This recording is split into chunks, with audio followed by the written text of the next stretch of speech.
आपल्याला इथे काय करायचं, स्नेक स्टिच करायचं आहे। तर इथे मी सिल्कचा धागा घेतला आहे आणि आपली पकडायची प्रोसेस सेम आहे। तर इथे काय करायचं, आपले दोन्ही धागे आपल्याला असे वरती काढून घ्यायचे आहेत आणि त्यानंतर आपल्याला काय करायचे, समोर जाऊन चेन स्टिच द्यायची। दोन्ही धागे आपले असे वरती आले पाहिजेत आणि समोर जायचं आणि आपल्याला काय करायची, चेन स्टिच द्यायची। अशा पद्धतीने पूर्ण आपल्याला हा जो आकार आहे स्नेक स्टिचचा तो आपल्याला काय करायचा आहे, कंप्लीट करून घ्यायचं आहे सिल्क थ्रेडने।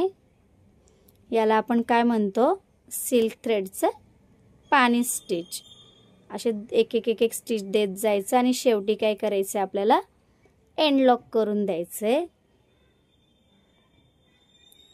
असं पूर्ण आपल्याला ही लाईन कंप्लीट करून घ्यायची आणि खेचताना आपले दोन्ही धागे असे वरती आले पाहिजेत याची काळजी घ्यायची आणि हलक्या हाताने वर्क करायचं, कारण सिल्क थ्रेड एकदम नाजूक असतो, तो तुटायची शक्यता असते। त्यामुळे खेचताना एकदम हलक्या हाताने घ्यायचं, घाई करायची नाही अजिबात।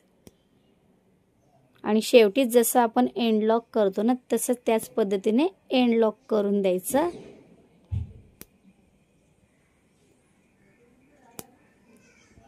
शेवटी आपलं काय करायचं, एंड लॉक करून द्यायचं। अशा पद्धतीने पूर्ण हा जो आकार आहे तो आपल्याला सिल्क थ्रेडने फिल करून शेवटी काय करायचं, एंड लॉक करून द्यायचं।